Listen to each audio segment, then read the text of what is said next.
Por ejemplo, en nuestro Nuevo Testamento, ahí en los evangelios Mateo, Marcos, Lucas y Juan, encontramos la narrativa del nacimiento, la vida, el ministerio, la muerte y la resurrección de Cristo, ¿no es cierto? Mateo, Marcos, Lucas, Juan, encontramos el nacimiento, nuevamente el ministerio, la muerte y la resurrección de Jesucristo. Después, más adelante, en Hechos, ahí encontramos en este segundo tratado que escribe Lucas, ahí observamos la predicación acerca de Jesucristo. Esta predicación hecha por, ustedes lo recuerdan, Pedro, Esteban, ahí Juan, Pablo, vemos las enseñanzas ahí, la predicación acerca del evangelio de Jesucristo. Y más tarde, pasando los evangelios, luego Hechos, y más tarde en las epístolas, en las cartas, ahí en las cartas de Pablo, Pedro y Juan, vemos y observamos las enseñanzas amplificadas, por decirlo de alguna forma, las enseñanzas de Jesucristo, porque recordamos nuestros pasajes ahí en Juan 14 y Juan 16, que Jesucristo enseña que más tarde revelaría a sus discípulos todo lo que Él habría de revelarles para el futuro, ¿verdad? Es una realidad entonces que en las cartas del Nuevo Testamento encontramos las enseñanzas de Jesús hasta de cierta manera amplificadas, de cierta manera explicadas. Y en el libro de Apocalipsis observamos la revelación de Jesucristo. La revelación de Jesucristo exaltado y glorificado. Entonces, como hemos podido notar, en todo nuestro Nuevo Testamento encontramos este énfasis en la persona y obra de Jesucristo, en los evangelios, hechos, epístolas y Apocalipsis. Pero ¿qué tal de nuestro Antiguo Testamento? ¿Tendremos información acerca del Mesías? ¿Qué piensan? Sí, no, sí, ¿verdad? A ver si alguien recuerda algún pasaje. Miqueas, muy bien. ¿Dónde más? Isaías, un pasaje muy famoso, ¿verdad? Isaías 53. Génesis 3, muy bien. Ahora, ¿qué tan familiarizados estamos con nuestro Antiguo Testamento? Uy, más o menos, ¿verdad? Nos gusta mucho el Nuevo Testamento. Amamos mucho el Nuevo Testamento y yo creo que muchos de los que estamos acá amamos demasiado al apóstol Pablo, ¿verdad? Sus cartas tan lindas y tan fáciles de entender, gracias a Dios. Y obvio, con la iluminación del Espíritu Santo, ese conocimiento intelectual baja al corazón y hace una transformación en nuestras vidas, un cambio en nuestra forma de pensar y de actuar. Pero la realidad es que en todo nuestro Antiguo Testamento encontramos información relevante, información precisa, detalles directos acerca de la persona de Jesucristo, acerca de la obra de Jesucristo aquí en la tierra. Por ejemplo, vayan conmigo ahí, antes de ir a nuestro Antiguo Testamento, vamos y observemos qué es lo que dijo Jesús acerca de su persona, de lo que se reveló en el Antiguo Testamento, ahí en Juan capítulo 5.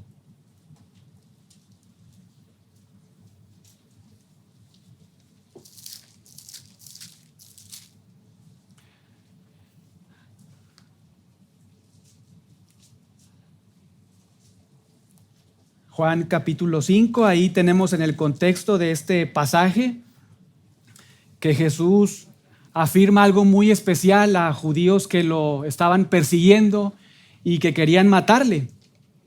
Cuando Jesús ahí en el capítulo 5 observamos que sana a un paralítico en un día en particular, no sé si recuerden qué día fue, el día de reposo, ¿verdad? Porque Él es el Señor del día de reposo, ¿verdad? Él es el Dios del día de reposo. Pero los judíos no entendían eso. Entonces ahí los judíos, aun y cuando Jesús sana a un paralítico, incluso le salva, pues estos judíos conocedores del Antiguo Testamento, pues quieren matarle, ¿verdad? Observen ahí el verso 16 de este capítulo 5. Por esta causa los judíos perseguían a Jesús y procuraban ¿qué? Matarle, porque hacía estas cosas en el día de reposo. Pero luego Jesús les explica algo, verso 17. Mi Padre hasta ahora trabaja y yo trabajo. Y entonces, verso 18, los judíos aún procuraban más, ¿verdad? Matarle. Porque no solo quebrantaba el día de reposo, sino que también decía que Dios era su propio Padre haciéndose igual a Dios. Entonces estos judíos querían matar a Jesús. Y es en este contexto que Jesús comienza a enseñarles acerca de la autoridad que le fue delegada por parte de su Padre. Y les dice en los versos del 33 al 35 que hay testigos que dan testimonio de Él. Por ejemplo, en el verso 36, ahí les dice que las obras que Él mismo hacía daban testimonio de Él. En el verso 37 señala que es el Padre quien también da testimonio de Él. Pero vea el verso 39, muy importante para nuestros propósitos. Un testigo más que da testimonio de Jesucristo. No solamente los milagros, no solamente el Padre, sino Jesucristo cierra con algo trascendental para la vida de todos nosotros. Observe ahí versículo 39, escudriñad las Escrituras. ¿Cuáles Escrituras? El Antiguo Testamento, ¿verdad? No tenían el Nuevo Testamento, tenían el Antiguo Testamento. Y Jesús les dice, escudriñad las Escrituras, porque a vosotros os parece que en ellas tenéis la vida eterna. Y note ahí, y ellas son las que dan testimonio de mí. Y en el verso 46 les dice que Moisés escribió de él. Ahora, ¿dónde podemos observar que Moisés escribe acerca de Jesús?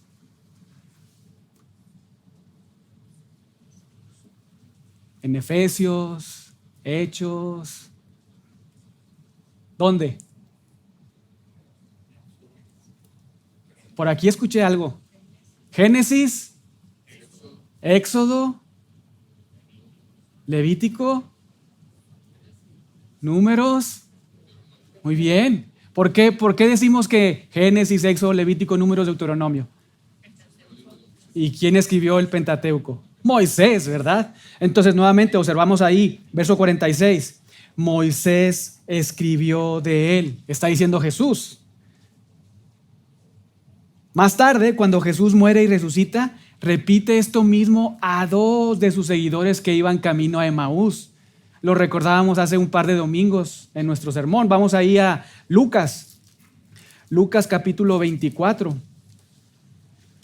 Ahí tenemos esta narrativa. Lucas capítulo 24, comenzando ahí en el verso 13. Ahí tenemos a dos de los seguidores de Jesús que van caminando muy tristes a un lugar, ¿verdad? Se dirigen hacia un lugar. ¿Hacia dónde? Hacia Emaús, ¿verdad?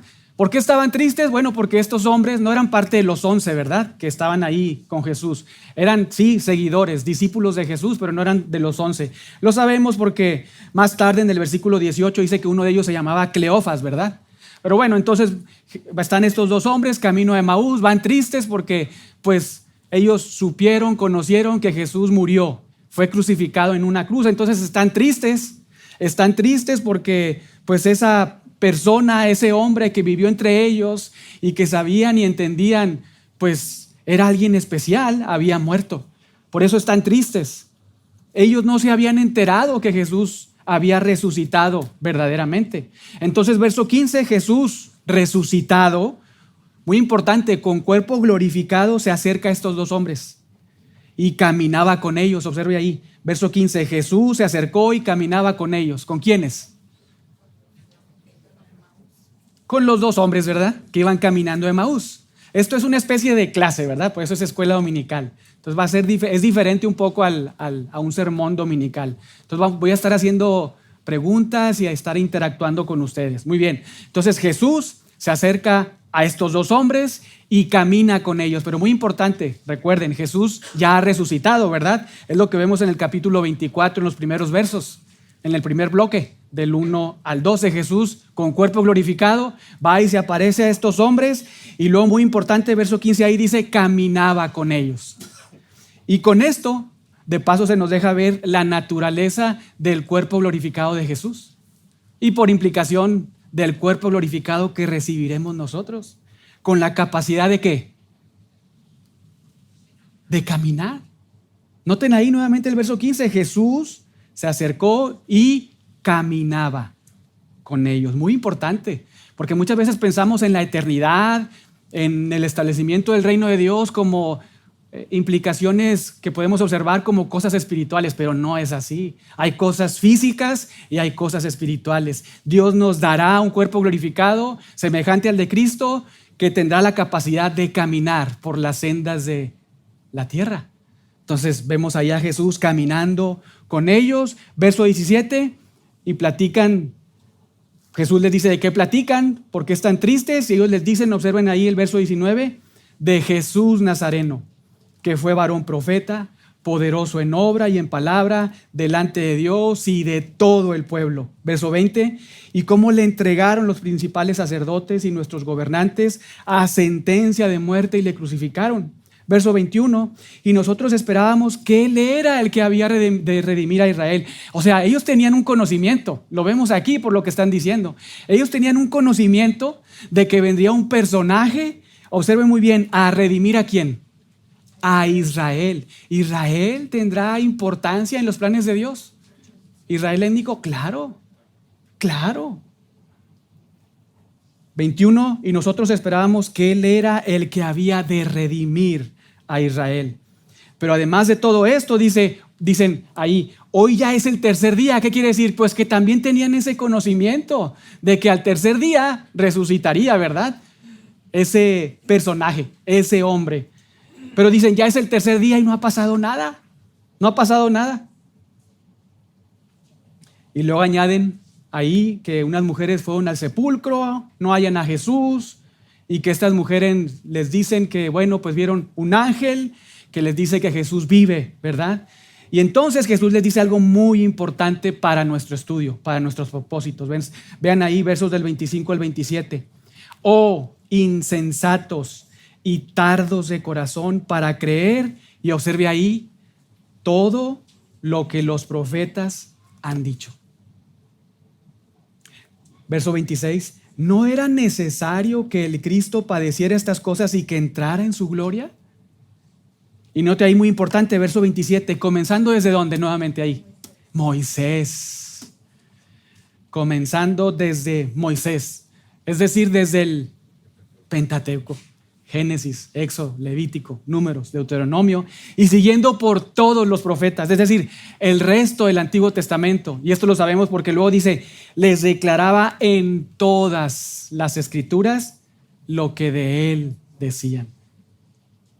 Y luego más adelante vuelve a repetir lo mismo, pero ahora cuando aparece a sus discípulos en cuerpo glorificado. Vean ahí ahora el verso 37. Los discípulos se espantan cuando Jesús se aparece con ellos y se atemorizan porque piensan que veían ¿a quién? Un espíritu. Pero ¿qué les dice Jesús? Soy yo en cuerpo glorificado, entre comillas, ¿verdad? Soy yo, no soy un espíritu, soy yo. Vean y toquen, verso 37, verso 39, vean y toquen mis huesos y mi piel. ¿Qué quiere decir eso? De paso, nos deja ver también, una vez más, que nuestro cuerpo, que el cuerpo glorificado de Jesús tenía ¿qué cosa? Carne y huesos, ¿verdad? Un cuerpo glorificado semejante al de Cristo nosotros recibiremos. Nuevamente apuntando a realidades no solamente espirituales, sino físicas. Entonces Jesús dice, vean, toquen mi piel, toquen mis huesos. Y los discípulos de alegría pues no creen lo que están viendo, ¿verdad? Es lo que vemos ahí. Y entonces Jesús, por si fuera poco esto, les pide de comer. Increíble, ¿verdad? Les pide de comer y ellos le dan a Jesús un pescado frito, qué rico, ¿verdad? A mí me encanta el pescado frito. Pero le dan ahí a Jesús un pescado frito. Y además ahí una vasija con miel. Delicioso, ¿verdad? Y entonces verso 43, Jesús tomó estas cosas y ¿las qué? Las comió. Y nuevamente estamos observando la narrativa de Jesús con cuerpo glorificado. Cuerpo glorificado. Pero ahora vea lo importante para nuestro estudio. Esto era solamente para hacerlos pensar un poco, ¿verdad? Del futuro que nos espera. Pero vea ahora lo importante ahí para nuestro estudio, versos del 44 al 46. 44, y les dijo, estas son las palabras que os hablé estando aún con vosotros. ¿Qué cosas? Que era necesario que se cumpliese todo lo que está escrito de mí. ¿Dónde? En la ley de Moisés. Nuevamente, ¿dónde está eso? Pentateuco, ¿verdad? Génesis, Éxodo, Levítico, Números, Deuteronomio. Era necesario que se cumpliese todo lo que está escrito de mí ahí, en la ley de Moisés, en el Pentateuco, pero además en los profetas y también en los salmos. Es decir, nuevamente apuntando a todo el Nuevo Testamento. No, ¿verdad? El Antiguo Testamento. El Antiguo Testamento. Y luego observamos ahí que Jesucristo les abre el entendimiento para que comprendan las Escrituras. Y entonces les dice el verso 46, así está escrito y así fue necesario que el Cristo padeciese y resucitase de los muertos al tercer día. Esto mismo es lo que enseña el apóstol Pedro ahí en su primera carta. Vamos ahora a Primera de Pedro.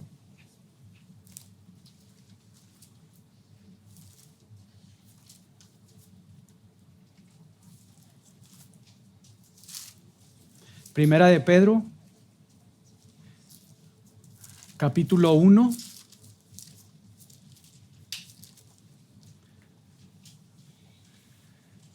Versos del 10 al 12. Y esto, hermanos, es simplemente una introducción de lo que estaremos estudiando en estas 2 semanas.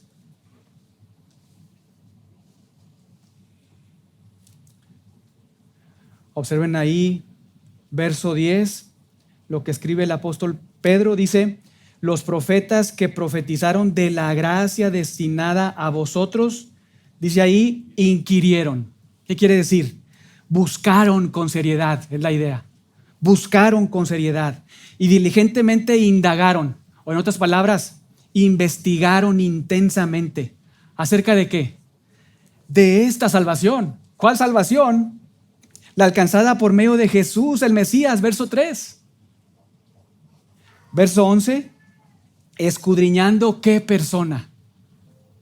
Es decir, ¿quién es ese hombre profetizado y anticipado? ¿Quién es verdaderamente ese hombre? ¿Y qué tiempo? No solamente escudriñando qué persona, sino qué tiempo. O sea, ¿cuándo sería la época en que vendría este hombre? No solamente identificar a la persona, sino también saber y comprender cuándo era el tiempo que iba a venir. Ellos entendieron perfectamente que se profetizaba acerca del Mesías, pero estaban indagando, estaban ahí buscando con seriedad, investigando intensamente qué persona era este profetizado, este Mesías. ¿Cuándo vendría? ¿Cuándo sería ese tiempo? Noten ahí que indicaba el Espíritu de Cristo que estaba en ellos. Haciendo referencia ¿a quién? En ellos, ¿a quién? A los profetas, ¿verdad? El Espíritu de Cristo que estaba en ellos, el cual anunciaba de antemano. Y note lo que se anticipaba. ¿Qué se anticipaba ahí de antemano? Se anunciaba de antemano de este Mesías. Los sufrimientos de Cristo. ¿Qué significa eso? Que se cayó y la crucifixión, los sufrimientos de Cristo, la muerte y noten la parte final, las glorias que vendrían tras ellos. Y esto apuntando a su resurrección. Entonces Pedro nos está diciendo que los profetas profetizaron acerca de esta persona que vendría, que lograría la salvación y redención de pecadores. Y ellos estaban indagando, conocían y profetizaron acerca de este Mesías, pero estaban indagando y buscando qué persona, quién era, cuándo vendría y también cuándo sucederían estas cosas, su muerte, pero también su resurrección. Lo mismo que Jesús le dijo a sus discípulos ahí cuando veíamos estos pasajes en los evangelios.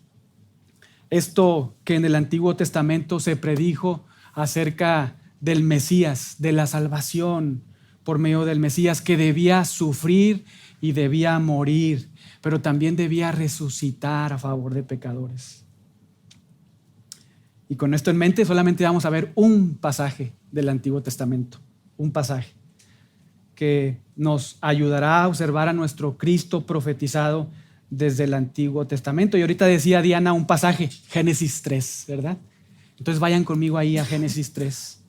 Génesis 3:15.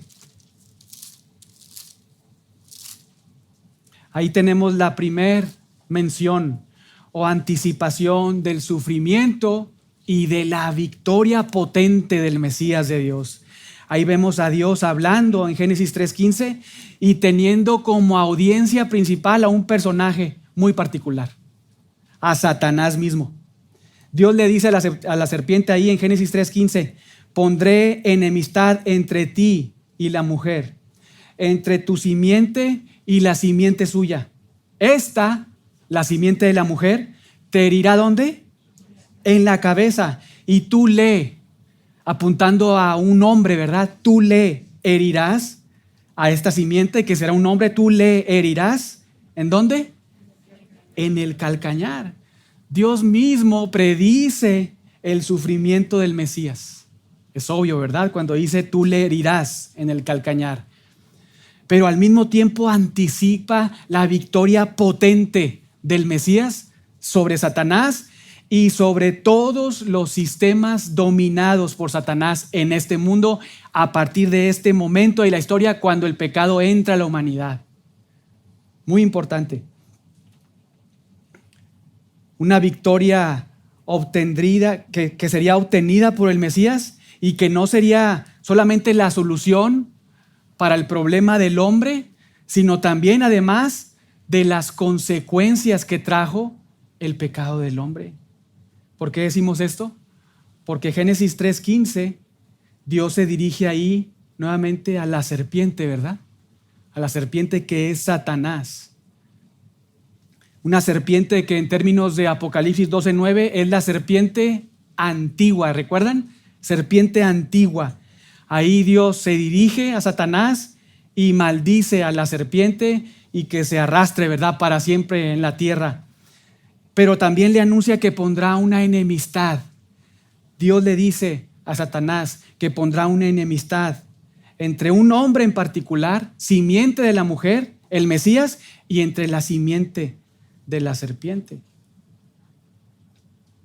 Pero más tarde, y lo hemos estudiado en el Salmo 110, Dios nos dice por medio de una profecía de David que Dios el Padre se dirige a Dios el Hijo y nos deja ver que hay un momento en la historia cuando el Mesías muera y resucite, que Dios el Padre lo sentará ¿en dónde?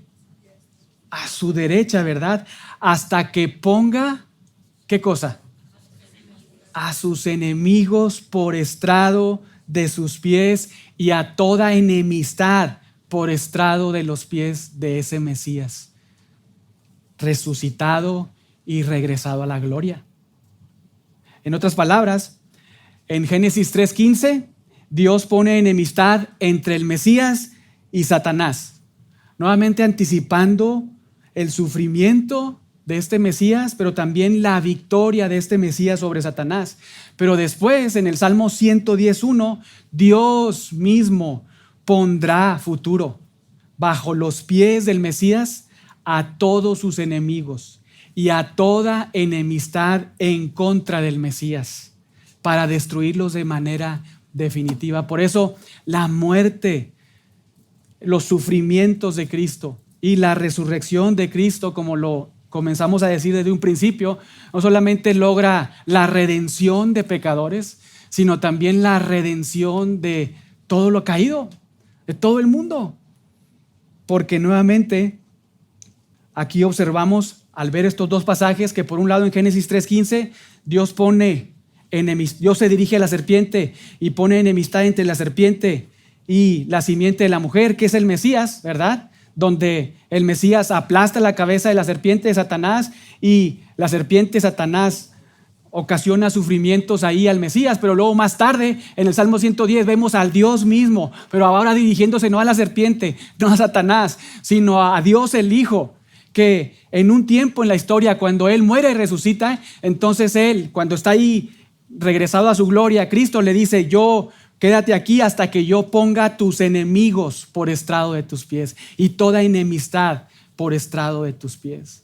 Nuevamente, apuntando con todo esto, hermanos, esta anticipación del Mesías, de que con su obra Él no solamente traería redención de pecadores, porque a veces enfatizamos mucho eso, nos creemos mucho, ¿verdad? Como si fuéramos los más importantes, pero no, el gran tema de la Biblia es Dios y su reino, el restablecimiento de todas las cosas. Gracias a Dios que Él también se interesa por pecadores como nosotros y nos redime para la gloria de su nombre y nos coloca en su reino para poder nuevamente disfrutar de Él y de todas las cosas restablecidas. Bellísimo.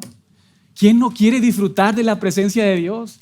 ¿Quién no quiere realmente disfrutar de un cuerpo pecaminoso, de un mundo, o sea, del ser librado de un cuerpo pecaminoso, de un mundo caído? Todos luchamos todos los días con nuestro cuerpo, ¿no es cierto? Con nuestra carne, todos los días. No perdonamos como debemos de perdonar, no amamos como debemos de amar. Estamos ahí cometiendo pecados continuamente. Muchos de nosotros estamos practicando pecados. Gracias a Dios, si somos cristianos nos arrepentimos, ¿verdad? Y no damos lugar a la carne, sino andamos en el Espíritu. Pero ¿quién no quiere disfrutar de eso? Y nuevamente solo eso es logrado por este personaje que se anticipó desde el Antiguo Testamento. Y estamos viendo un pasaje, ¿verdad? Conectado con otro, el Salmo 110. Pero esta anticipación desde 2000 años, de aquí a Jesucristo 2000 años, pero luego de Jesucristo hacia atrás, más o menos 10,000 años, desde hace 12,000 años. No millones de años como muchos creen, ¿verdad? Cuando se creó todo, no, hace miles de años, desde ahí, desde la entrada del pecado, cuando Dios pudo haber matado, aniquilado a Adán y Eva, no lo hizo. Él mostró su gracia, su favor, su amor y ofreció la solución. ¿A quién? A un personaje, una persona. Nuevamente, no una iglesia, no una sinagoga, no una religión, no obras de cualquier persona, sino una persona en particular, el Mesías, el Mesías. El Mesías con su muerte y resurrección venció al diablo, trajo una solución definitiva al problema del hombre. ¿Cuál problema? Separación de Dios, condenación eterna. Y si tú no has venido a reconocer a Jesús como tu personal Salvador, si no has entendido y realmente no te has arrepentido de tus pecados, hoy ruego que Dios abra tu entendimiento y conozcas y aprecies este gran regalo de salvación. Hoy es el día de salvación para tu vida. Hoy es el día en que tú puedes venir y correr a Él y pedirle perdón, confesar tu pecado, reconocer que le has fallado, que le has desobedecido, que muchas veces has ido en contra de Él, que has querido vivir el mundo como tú piensas que se debe vivir, que has tomado decisiones contrarias a Dios, antibíblicas. Hoy es el día de salvación para ti. No lo dejes para mañana. El Mesías, Jesús, con su muerte y resurrección, venció al diablo. Trajo una solución definitiva al problema del hombre, pero además restaurará toda la tierra. Restaurará de una manera muy particular. Incluso esto lo observaremos cuando Jesucristo venga por segunda vez y establezca su reino milenial aquí en la tierra. Una reversión del pecado impresionante. Aun y cuando habrá todavía pecadores, pero en ese momento la tierra será de una manera muy especial restaurada. Pero bueno, no se compara con los cielos nuevos y la tierra nueva. Y todo eso logrado gracias a ¿quién? A Jesús, a Jesús, a Jesucristo.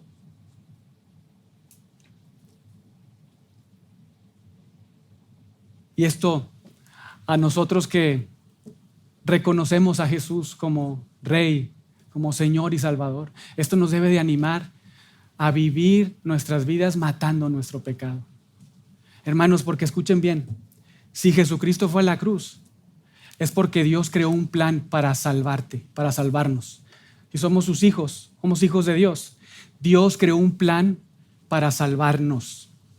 Hablando a creyentes, Dios creó un plan para salvarnos. Que su Hijo Jesucristo fue a la cruz por todos los pecados que cometemos, que cometemos hoy y que cometeremos en el futuro. Esto nos debe, en lugar de, no, pues ya puedo hacer yo lo que yo quiera, ¿verdad? Soy bien maduro, ¿verdad? Soy muy maduro. Yo aquí como aquí puedo hacer esto, puedo hacer lo otro. Hermanos, por favor, recordemos la naturaleza de nuestro Dios.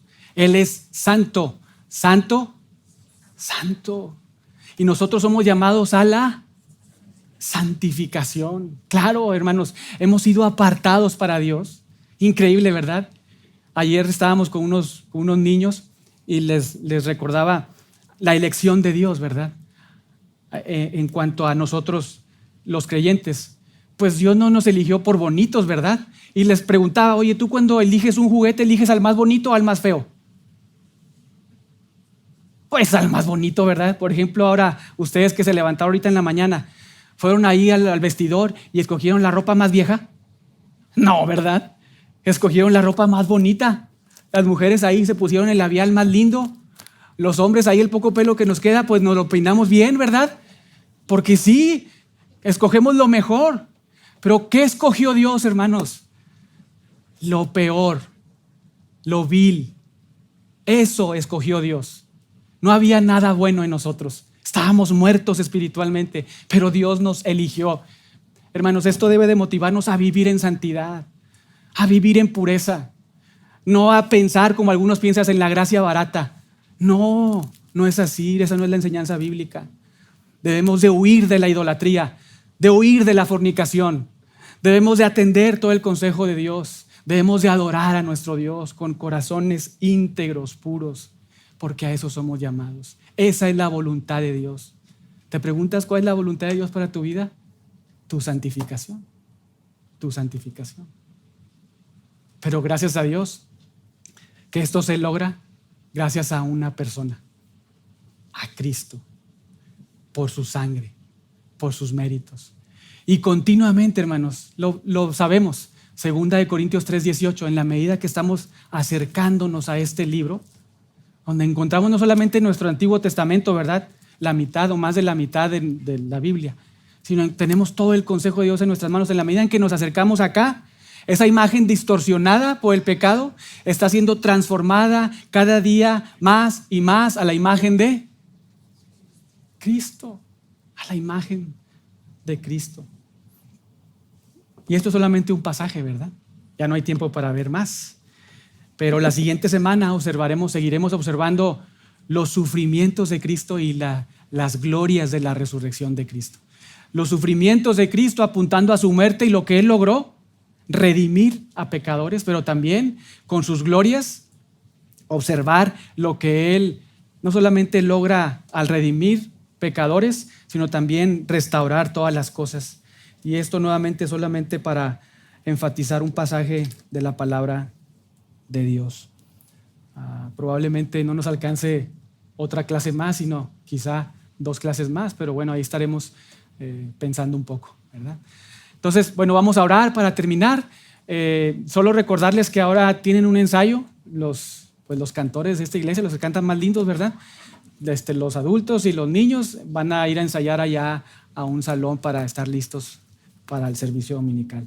Oremos.